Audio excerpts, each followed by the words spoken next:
Nanone bene data nongeye kubaramutsa mu izina ryiza rya Yesu Kristo umukiza wacu. Ni Pastor NZABONIMPA Canisius wifuza ko dukomeza kuganira ijambo ry'Imana muri iyi minsi mikuru, iminsi myiza abera tutazibagirwa mu byiza byagiye biba muri iyi si. Ndavuga ibihereranye n'ubukristo. Iki gihe nacyo ni igihe cyiza kitunyura kitunezeza, kubera yuko ari igihe umwuka wera yasesekaye mu isi gutura mu bantu.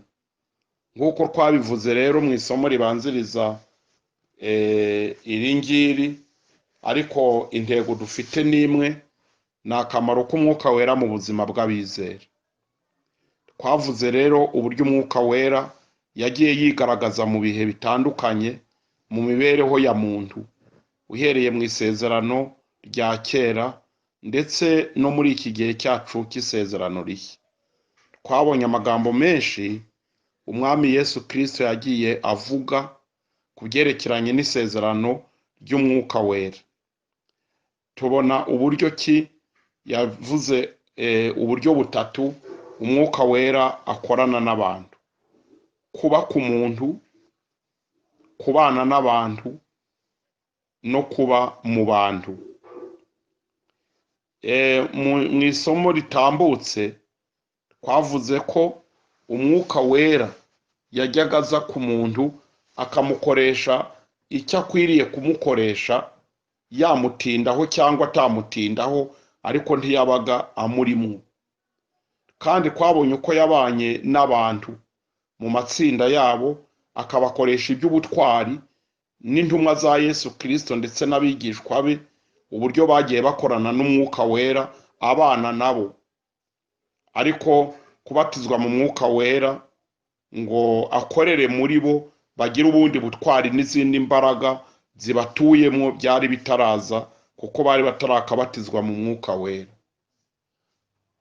Uyu munsi rero ndagira ngo tugere ku ntambwe ya gatatu yitwa kuba muri bo.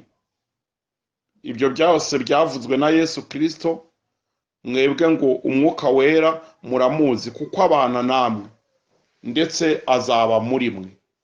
Icyo gihe rero yabanaga n'abigishwa, kandi muri iryo somo twizemo cyane akamaro ko kugendana n'umwuka w'Imana, uburyo atubanziriza mbere yuko azaduturamo ngo atubatize. Ariko hari ibibanza byo kudutegura neza nk'umugeni wa Kristo, kandi igihe izo ntambwe zindi zose tutarazitera, twarihaniye ibyaha, bihita biduhindura kuba abana b'Imana, tugategereza ibindi Imana izagenda ikorera muri twe ibikoresheje umwuka wera, ariko twarabanze kubona amazina mu gitabo cy'ubugingo. Imana ihabwa icyubahiro. Reka dusenge gatoya twige ingingo y'uyu munsi. Uwiteka Imana nyir'ububasha, turagushimira ko ijambo ryawe ari rizima, riha umugisha rero rikoresha ububasha bwaryo mu mitima y'abaryakira bose ku bw'izina rya Yesu, amen.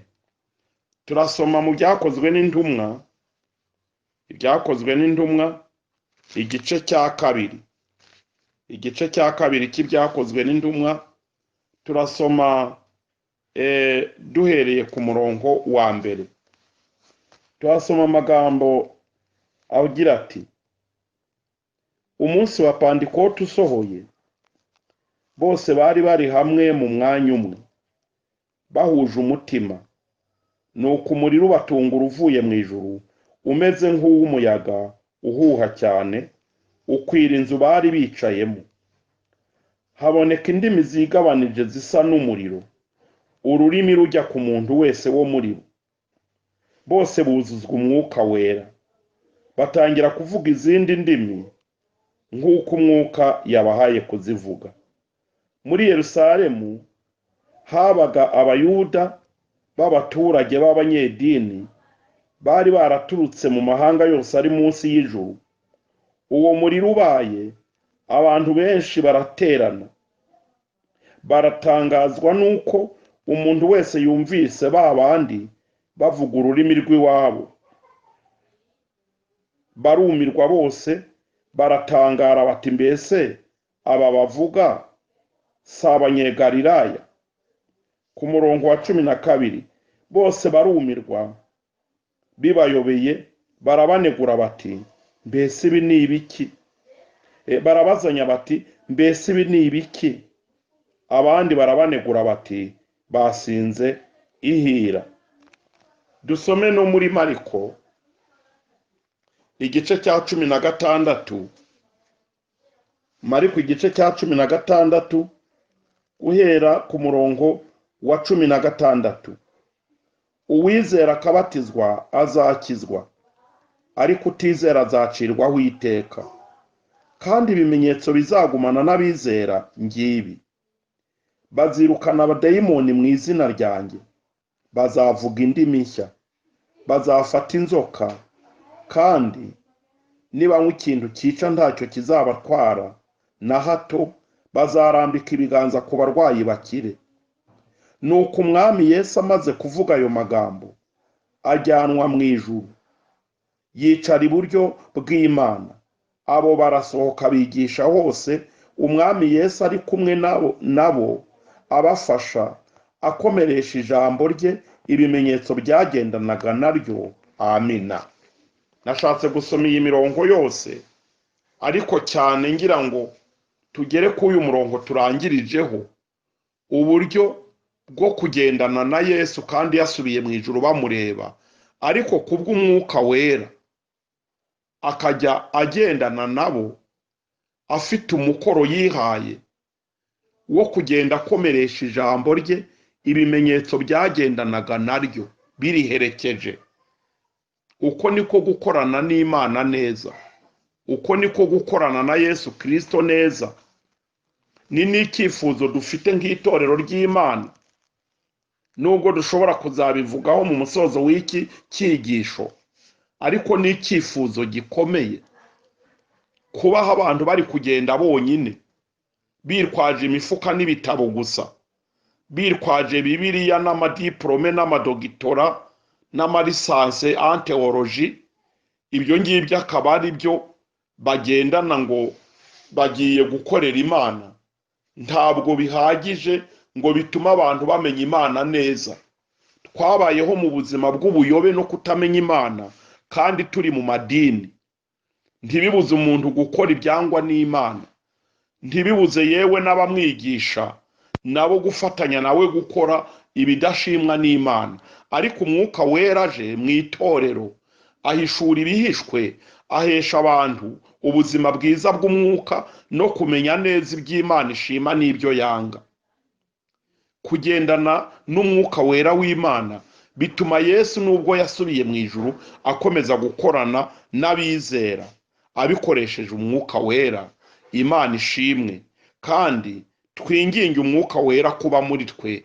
Niyo sije, niyo ngingo tugezeho, azaba noneho muri mwe. Ku munsi rero wa Pentekote ibi ngibi byarabaye noneho ku mugaragaro. Iki gitabo cy'ibyakozwe n'intumwa ni igitabo nkunda cyane. Iyo turimo tuvuga iby'umwuka wera, ubundi cyane cyane igipimo cy'uko byagenze tubihabwa n'iki gitabo cy'ibyakozwe n'intumwa. Aha rero umwuka wera kuba mu bantu, niho dutezwa ya ntambwe yo kubatizwa mu mwuka wera, agakorera muri twe biriya byose dusomye muri ibi bitabo byombi, ndetse n'ibindi byinshi tudasomye, kugira ngo abe mu bantu noneho neza, akabatunganya, maze bagahabwa ubuzima bw'umwuka bushyitse, ndetse n'impano z'umwuka zikabona uko zikorera muri bo kubw'umubatizo w'umwuka wera. Nyuma ya biriya byose twabonye, ku mwuka aba ku muntu, akabana n'abantu, akagendana nabo, agakoresha abigishwa ibitangaza bakazura n'abapfuye. Ariko Yesu akaza kubabwira ngo nubwo bimeze bityo, mugume mu murwa, ntimuragera ku rugero, mugume mu murwa murindira ibyo Data yasezeranyije. Kuko Yohana yabatirishaga amazi, ariko mwebwe mu minsi mike muzabatirishwa umwuka wera. Nuko yarazi ko akeneye, kandi bakeneye kubabwamo n'umwuka wera, noneho akaba muri bo indani. Ari nabyo byabaye kuri uyu munsi mukuru wa Pantekote, kandi bikaba byarakomeje no kubaho kugeza n'uyu munsi, bikazakomeza no kubaho mu majenerasiyo yose y'abantu uko ibihe bizagenda bisimburana kugeza ku kugaruka k'umwami Yesu Kristo atwara itorero rye. Ibi rero ntibigirirwa imyaka, ntibivugwa ngo byari ibyo mu kinyejana cya mbere bibereye Yerusalemu. Petero yabwiye abantu bose bari aho ubwo bari barimo babahinyura bavuga bati basinze, ariko kubera ko yuzuye umwuka w'Imana arabitahura, amenya ibyo bibwira. Niko kubabwira ngo nyamara iki mubonye kandi mwumva ni ibyavuzwe n'umuhanuzi Yoweri, ko Imana izasuka umwuka wera ku bantu bose.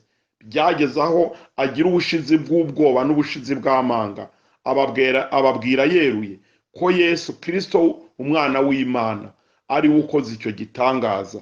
Bityo rero bituma ijambo ry'Imana rigira ububasha, noneho kugeza ubwo bantu yabibwiraga bagira bati bagabo bene data twebwe tugire dute. Arababwira ngo mwihane gusa, nta yindi devoir yo kugira ngo umuntu atere intambwe yo kwakira umwuka wera. Mwihane gusa, nimumara kwihana mwemere Kristo Yesu, muhindukire mureke ibyaha byanyu, namwe muzahabwa iyi mpano y'umwuka wera, kuko isezerano ari iryanyu mu bwanyu n'abana banyu n'abari hafi n'abari kure bazabyumva kera mu binyejana bindi bizakurikiraho, kuko bose bazahabwa iyi mpano y'umwuka wera barayigenewe. Imana idufashe cyane bene data kumenya neza ibikubiye muri aya magambo y'Imana. Iki gitabo rero cy'ibyakozwe n'intumwa kikaba ari igitabo dukunda, kuko kiduhishurira ibintu byinshi mu byerekeranye no gukora k'umwuka wera muri iki gihe cyacu cy'isezerano rishya. Muri iki gice cya kabiri, ndetse cyane duhereye mu gice cyacyo cya mbere, niho tubonamo ibiganiro uwanditse iki gitabo cy'ibyakozwe n'intumwa yatangiriyeho, avuga uburyo ki basezeranyeho na Yesu ku musozi wa Elayono, avuga uburyo ki Yesu yababwiye ngo bagume mu murwa kugeza ubwo bazambikwa imbaraga zivuye mu ijuru, bamubajije ko ari cyo gihe yenda kugaruriramo ubwami bw'Imana mu Isirayeli. Ababwira ko atari ibyabo kumenya iby'iminsi n'ibihe, ko ikibareba ari uko bo bazahabwa imbaraga, umwuka wera nabamanukira, bakaba abagabo bo kumuhamya i Yerusalemu n'i Yudaya n'i Samariya no kugeza ku mpera y'isi. Noneho igice cya kabiri rero kikwereka gusohora kw'amasezerano nk'uko tubisomye. Noneho iki gitabo cy'ibyakozwe n'intumwa gikomeza kuvuga ibintu byinshi byerekeranye n'uburyo ki uyu mwuka wera amaze kumanuka ntiyabaye umwuka wo guhisha ubutumwa, ahubwo yashyize ku mugaragaro bya bikorwa twasomye muri Mariko, ngo abo barasohoka bigisha hose, umwami Yesu ari kumwe nabo abafasha, agakomeresha ijambo ry'ibimenyetso byariherekezaga. Imana ishimwe cyane. Kandi ibyo nibyo twagiye tubona mu mateka y'itorero, kubera yuko kugira ngo itorero rya Pantekote rigwire mu Rwanda, rigwire mu isi ryamamare, ntabwo ryamamajwe nuko ryari riyobowe n'abantu b'ibihangange mu mashuri, si uko ryari rifite abadogiteri, nta n'abalisansiye baribonekagamo ngo nibo bariyoboye. Uwari ufite nivo ikomeye yari uwarangije amashuri 6 ya primaire, cyangwa se wenda turokome n'utundi dushuri duke kwisumbuye. Nyamara ibyo ntibyabujije Imana kwabo ngabi bagira inkingi z'itorero, bakaba ari bamwe mu ntwari z'Imana mu gihugu cyacu, babaye ibirangirire atari ukumenyekana cyane kubw'amashuri cyangwa kubw'ubutunzi. Nta n'ubutunzi bwari buriho itorero ritangira. Ni kimwe kandi no mu bindi bihugu byose, ntabwo itorero ryakujijwe n'abantu b'ibihangange kubw'amasomo, ntabwo itorero ryakujijwe n'abantu b'intiti cyane ngo ahari nibo batumye rizamuka kubera amashuri no kumenya gukirika no kumenya amageografi no kumenya amasayanse n'ibindi. hari igihe abantu bibeshya bakibeshya ku itorero bibwira yuko uwariha abanyamashuri noneho ryakora ibitangaza, ahubwo ba banyamashuri bakaba bashobora kurigusha. Kwiga ni byiza, nanjye ndabikunda, kandi natwe twarize.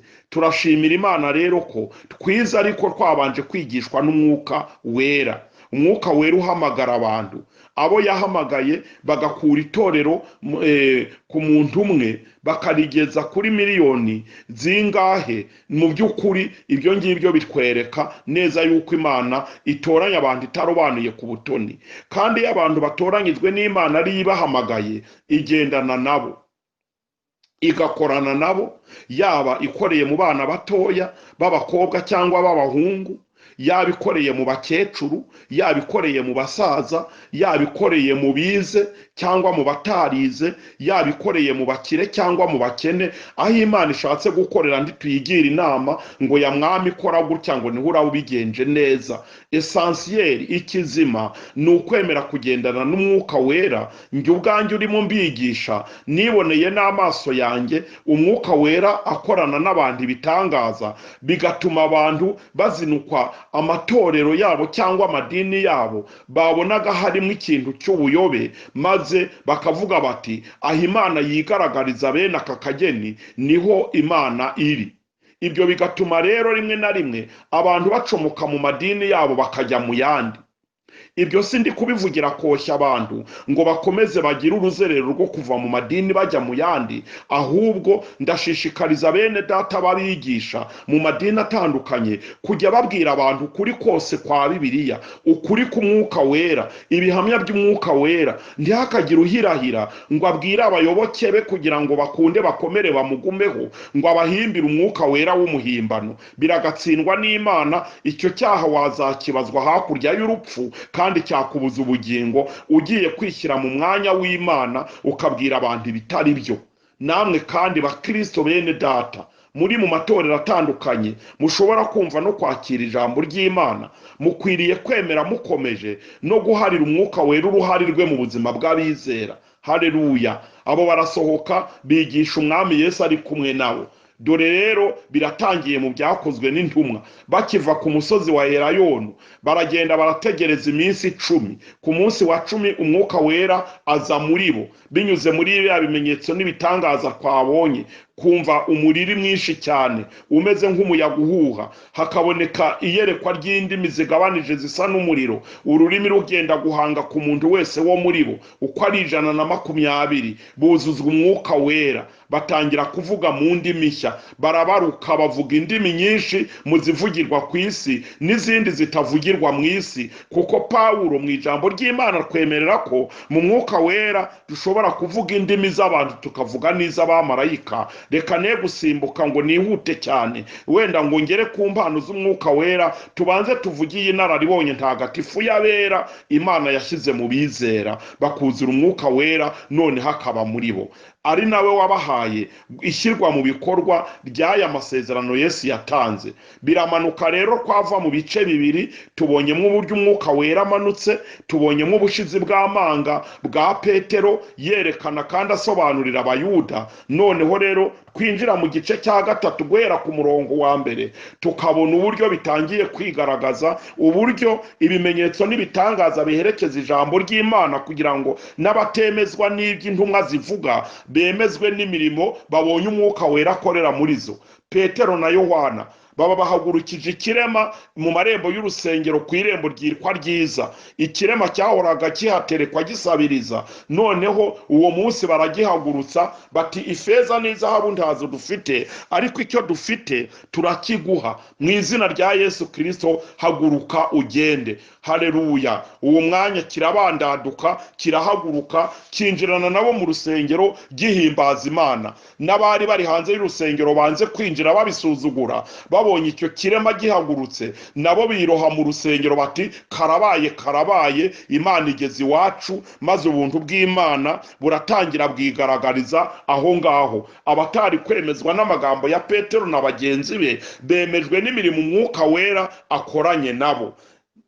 umwuka wera ngo ari kumwe nabo abafasha, akagenda akomeresha ijambo rye ibimenyetso n'ibitangaza byagendanaga naryo. Ngaho rero biratangiye gukoreka mu izina rya Yesu wabahaye umwuka wera. Reka dukomeze mu kanya n'akandi gace k'icyigisho cyacu.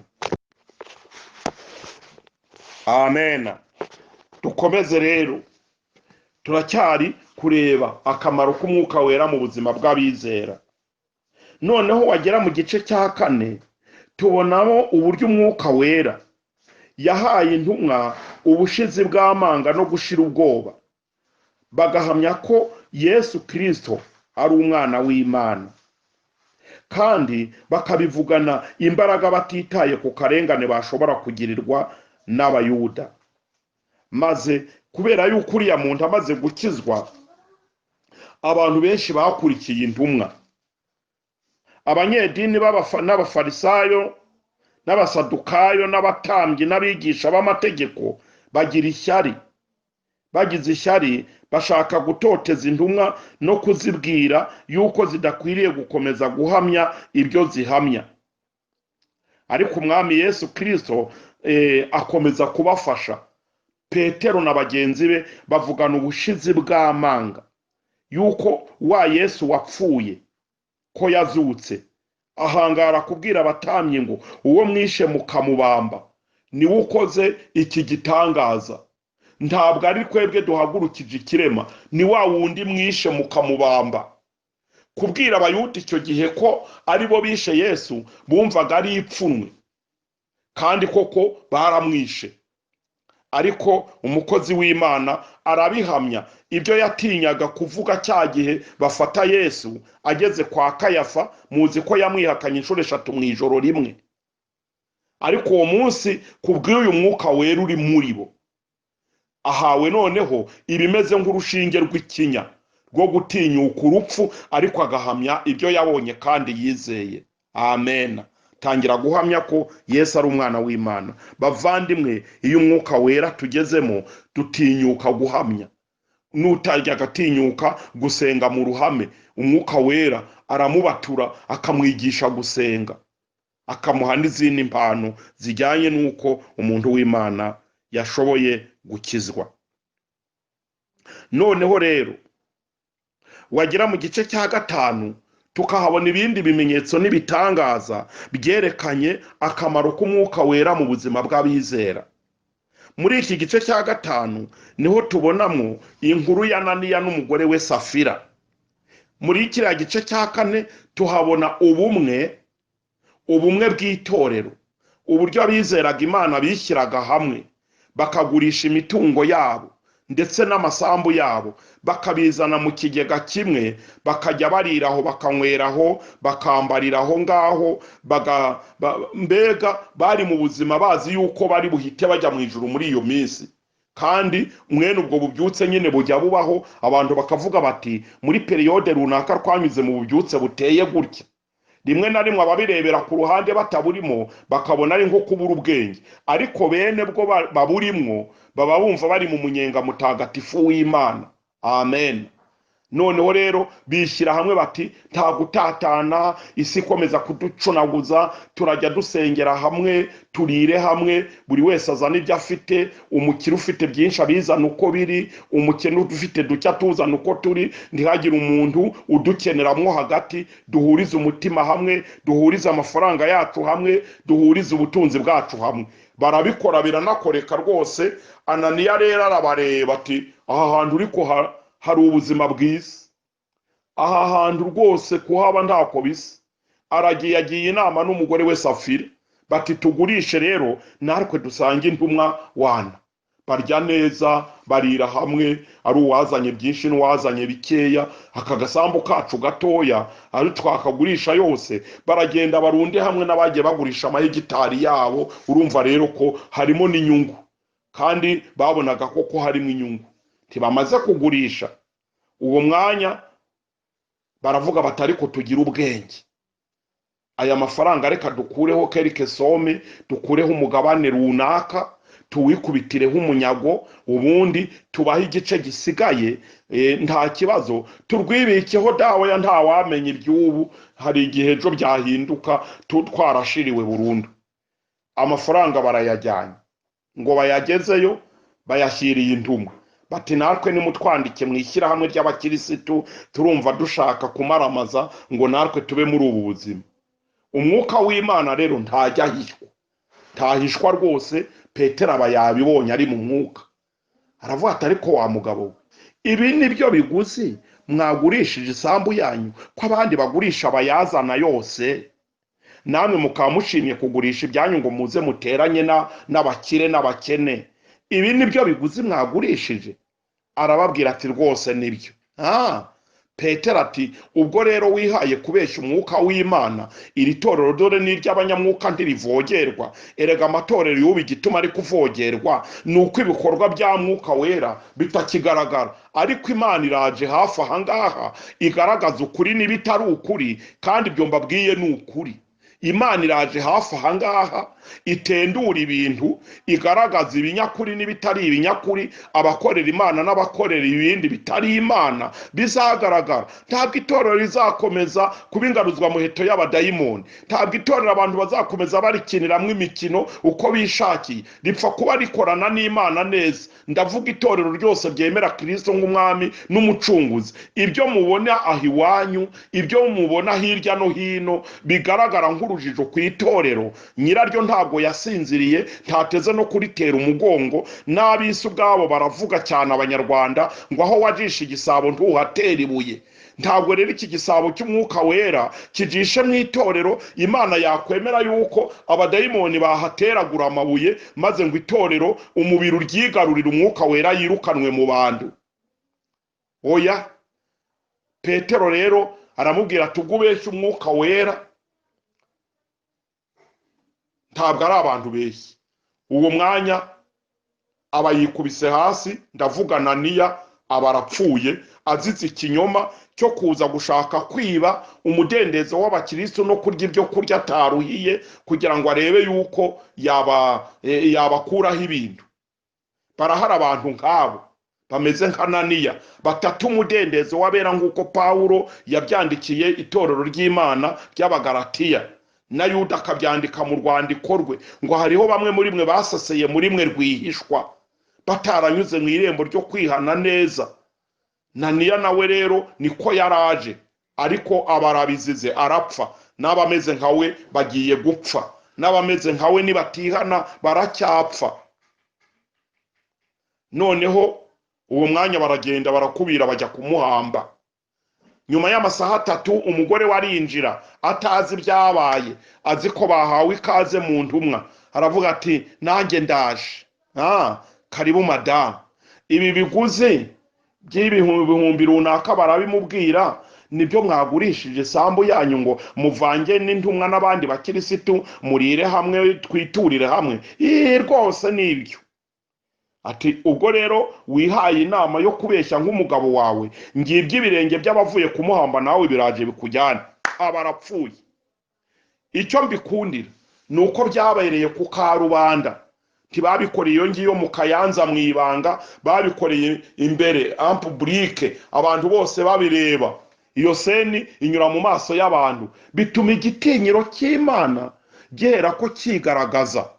N'abandi bari barimo bafite utuntu kw'amanyanga no kwibeshya ku itorero no kuvuga ngo bameze nk'impumyi wabacengeramo yabarya ibintu, mutungo wabo hari ukuntu umuntu yawigarurira. Rwose abari bafite ayo marari yose n'uwo mururumba wo kubona ibyiza by'itorero ntibamenya aho byakomotse, uwo munsi barahishurwa. Uwo munsi barihana baratura ati Imana itubabarire. Bibiliya burya bintu byose ntabwo ariko biri ku Karubanda. Icyo umwuka wera yatumanukiriye ni ukugira ngo ajye adufasha gusobanukirwa ibyanditswe. Ariko uwo munsi icyo kintu kibaye kuri Ananiya n'umugore we Safira cyatumye abantu babona ko itorero atari ryo kuvogerwa uko biboneye. Imana iritamurura, igaragaza kugira neza kwayo. Muri iki gice cya 5 kandi cy'ibyakozwe n'intumwa turi kuri ya magambo cyane agenda agaruka ngo barasohoka bigisha hose umwami Yesu ari kumwe nabo abafasha, akagenda akomeresha ijambo rye ibimenyetso byariherekezaga. Aha naho rero buriya murabyumva aritamuruye, arigaragaje, bituma ababeshyi n'abanyabinyoma bazashaka kwigira nka Ananiya na Safira batinya itorero ry'Imana. Turasaba Imana muri iyi minsi kugira ngo abantu batinye itorero, umubiri utinye itorero, umwuka ye guhungabanya mubiri, ahubwo umwuka yongera domine, akora ibintu batagira uwo babishinja, bagire bati ni ibya Canisius ni uvuga gutyo, ni ibya runaka, ni iby'umupasitoro runaka, ni iby'abahanuzi. Oya, hari ibintu Imana ikora n'abashinjacyaha ntibabe babona uwo wabishinja, kireka babonye ubutabera bw'ijuru bakazamuka bakibonanira n'iyabaremye. Mwene ibyo rero nibyo dushaka byatuma itorero ry'Imana ritavogerwa n'umubiri, ngo umubiri ukabye kuvogera itorero. Imana ishimwe banyamasengesho, bene data, banyamwuka, abiteguye kubatizwa n'umwuka wera, turinjira no mu iki cyifuzo cy'uko Imana ku isi yose, Amerika, Uburaya, Australia, Aziya, Afurika, twese Imana yakwigaragaza muri iyi si. Abayobozi b'amahanga, abayobozi b'ibihugu, abagize ingabo, abagize polisi, kuko naho hagiye harimo abakizwa bemera Imana, ariko n'abadashaka kuyemezwa n'amagambo y'abavugabutumwa bakayemezwa no kwigaragaza kwayo, kugira ngo icyubahiro cy'Imana kiri kugenda kirukanwa buhoro buhoro, iyobokamana rigenda rikinagazwa hirya no hino mu bihugu bitandukanye n'ibyiyita ibihugu byateye imbere. Umwuka wera ntajya akangwa n'iterambere ry'abantu ngo akore icyo bita tolerance dipeshe, ngo arebe ku cyubahiro cy'umuntu wenda amworohereza ibyaha, amworohereza imyihanire. Twese dukizwa kimwe, amena, tukajya mu ijuru rimwe, tugahabwa umwuka kimwe, tugahabwa imbabazi zingana, igitambo cyaducunguye ni kimwe, nta cy'abakire, nta cy'abakene, nta cy'abategetsi, nta cy'abategekwa, nta cy'abasirikari, nta cy'abasivile, mu gakiza twese turanganya. Nicyo cyatumye Imana ibwira Aroni, ibwira Mose ngo nibajya gutanga ituro ry'incungu y'ubugingo, ngo bajye batura ituro ringana, ntibakarushanwe nk'uko batamba ibindi bitambo.